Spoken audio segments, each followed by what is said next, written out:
India किस तरह की इकोनॉमी है और इकोनॉमिक सिस्टम्स किस किस तरह की होती हैं, इस लेक्चर में हम जानेंगे।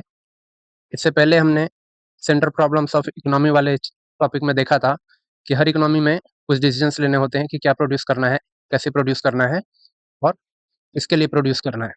यदि आपने ये वीडियो नहीं देखी है तो लिंक डिस्क्रिप्शन में डला हुआ है, आप जाके देख सकते हैं। अब यदि ये डिसीजंस गवर्नमेंट लेती है किसी इकोनॉमी में, ऐसे इकोनॉमिक सिस्टम को हम कहते हैं कमांड इकोनॉमी। यदि पीपल की जगह मार्केट कहिए, यदि मार्केट डिसाइड करता है तो ऐसे को कहते हैं मार्केट इकोनॉमी, और यदि थोड़ा थोड़ा दोनों है तो फिर ऐसे को कहते हैं मिक्स्ड इकोनॉमी। अभी देखते हैं कमांड इकोनॉमी। कमांड इकोनॉमी क्या है? हमसे पता चल रहा है कोई कमांड दे रहा है। कौन कमांड दे रहा है? गवर्नमेंट कमांड दे रही है। अब क्या प्रोड्यूस होना है, कैसे प्रोड्यूस होना है और किसके लिए प्रोड्यूस होना है, यानी प्रोडक्शन, डिस्ट्रीब्यूशन यानी कंज्यूमर्स तक वो चीज़ें कैसे पहुंचनी है और किस प्राइस पे पहुंचनी है यानी प्राइसिंग, ये सारी चीज़ें गवर्नमेंट डिसाइड करती है। यानी गवर्नमेंट का कमांड होता है किसी गवर्नमेंट एजेंसीज के थ्रू। तो ऐसे सिस्टम को हम कमांड इकोनॉमी कहते हैं। इसका पॉलिटिकल एंगल हमने एम लक्ष्मीकांत सीरीज के टॉपिक सोशलिस्ट वाले टॉपिक में कर रखा है, लिंक डिस्क्रिप्शन में है, आप पॉलिटिकल एंगल भी जाके देख सकते हैं इंडियन पॉलिटी के टेक्स्ट में। इसका गोल क्या है? ऐसे सिस्टम का गोल है सोशल वेलफेयर एंड इक्वालिटी, यानी हद से ज़्यादा इनइक्वालिटी ना आ जाए सोसाइटी में या कंट्री में।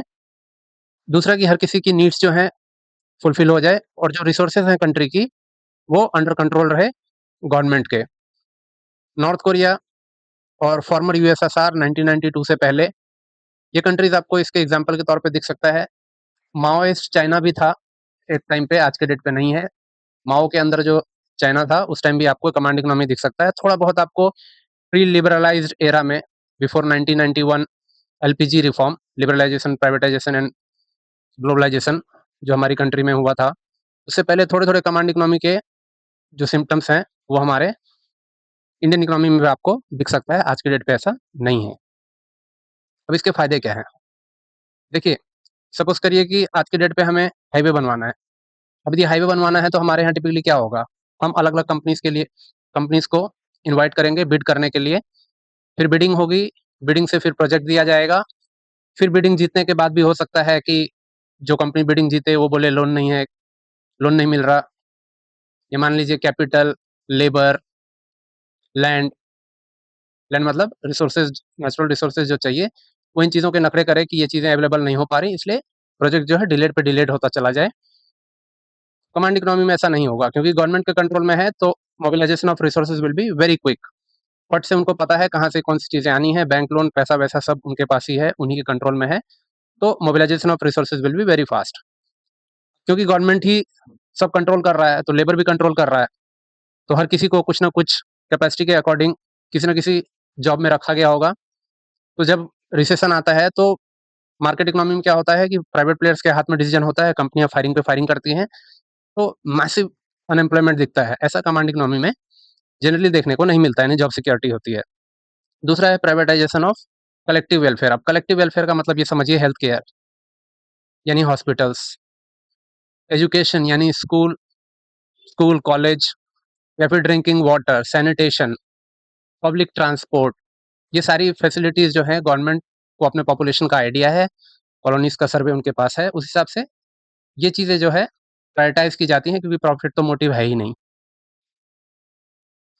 अगला है मोनोपोली सेपरेशन। अब मोनोपोलीज़ में क्या होता है कि एक ही कोई प्राइवेट कंपनी होती है और उसको जो मन में आता वो प्राइस लगा देता, या फिर कार्टेल सिस्टम। कार्टेल सिस्टम में क्या होता है कि 3 से 4 कंपनी मिल जाए। सपोज़ करिए कि आज के डेट पे एयरटेल है, वोडा है एंड रिलायंस। अब ये तीनों मिल जाएँ और बोले कि ऐसा करते हैं मिनिमम रिचार्ज कूपन जो है ₹1000 से नीचे का आएगा ही नहीं। अब ये समस्या जो है कमांड इकोनॉमी में आएगी ही नहीं। क्यों? क्योंकि प्राइवेट प्लेयर्स का तो कुछ ख़ास सही नहीं है, कहना ही नहीं है। उनके पास कुछ ख़ास पावर है नहीं, सब कुछ गवर्नमेंट कंट्रोल में है। ये तो हैं इसके फ़ायदे। नुकसान क्या है? नुकसान है इंसेंटिव। अब इंसेंटिव का मतलब क्या है? किसी कंपनी में मैनेजर है, ब्यूरोक्रेट है, इंजीनियर है, डॉक्टर है, क्योंकि उनको पता है इतनी सैलरी मिलनी है, इससे ज़्यादा रेट पे मैं अपनी सर्विस दे नहीं सकता या अपने गुड्स को इससे ज़्यादा रेट पे बेच नहीं सकता, तो फिर वो क्वालिटी पे ध्यान क्यों देगा? तो आपको दिख सकता है कि इन्फीरियर क्वालिटी के गुड्स होंगे या फिर एवरेज क्वालिटी के गुड्स होंगे, गुड्स की या सर्विसेज की क्वालिटी में इम्प्रूवमेंट थोड़ा-सा प्रॉब्लम है। दूसरा सीवियर शॉर्टेज एंड सरप्लस। अब प्रॉब्लम क्या है कि आप सेंटर में बैठे हैं, सेंटर में बैठ के आप एक-एक लोकेलिटी, एक-एक डेली नीड्स को कैसे जान सकते हैं कि जनता की डेली-डेली क्या नीड्स है? एक छोटे से एग्ज़ाम्पल से हाइपोथेटिकल एग्ज़ाम्पल है, मान लीजिए बहुत गर्मी चल रही है, सब जगह आइसक्रीम ही आइसक्रीम प्रोड्यूस करके बाँटा गया है गवर्नमेंट की तरफ से, यानी वही बिक रहा है इकोनॉमी में। अब सडनली बारिश हुई, इतनी ज़्यादा बारिश हुई कि ठंड सी आ गई, अब सबको कॉफ़ी पीना है। तो कॉफ़ी की डिमांड जो है मैसिवली बढ़ जाएगी तो होगा क्या? क्योंकि इसके लिए तो गवर्नमेंट प्रिपेयर ही नहीं था, तो सीवियर शॉर्टेज आ जाएगा। जबकि मार्केट इकोनॉमी होता तो बड़ी तेज़ी से रिस्पॉन्ड करता मार्केट, कॉफ़ी अवेलेबल हो जाता है। ऐसे ही कुछ चीज़ों की सरप्लस हो जाती है। अब सपोज़ करिए कि हर किसी गवर्नमेंट ने क्या कर रखा है, स्पोर्ट्स शूज़ बिक बना रखे हैं मार्केट में। अब लोगों को लेदर के शूज़ चाहिए, तो सीधी-सी बात है, इस चीज़ का सरप्लस आ जाएगा। तो स्पोर्ट्स शूज़ जो हैं सरप्लस में है, या मान लीजिए लोगों को जूते पहनने ही नहीं, बेल बॉटम पैंट पहनना ही नहीं, तो इन चीज़ों की अचानक से सरप्लस आ जाएगी, या चिकन ही चिकन बँटवार जो है प्रोड्यूस करवाया जा रहा है और चिकन लोगों को खाना नहीं, तो वो सरप्लस आ जाएगा। तो ये चीज़ें वेस्टेज की तरफ देख सकते हो, इस तरह से एक प्रॉब्लम है। इनोवेशन की बात है, एग्ज़ाम्पल के देख लिए किसी ने सोचा कि हमें इंस्टाग्राम बनाना चाहिए। क्यों? क्योंकि लोगों को आपस में बात करने में मज़ा आएगा, फिर इंस्टाग्राम के ज़रिए हम मार्केटिंग करेंगे, एडवर्टाइज़मेंट लेंगे और पैसा कमाएँगे। किसी को एक ड्रीम आया, विज़न आया, गोल आया, एस्पिरेशन, उसने कुछ इनोवेट किया।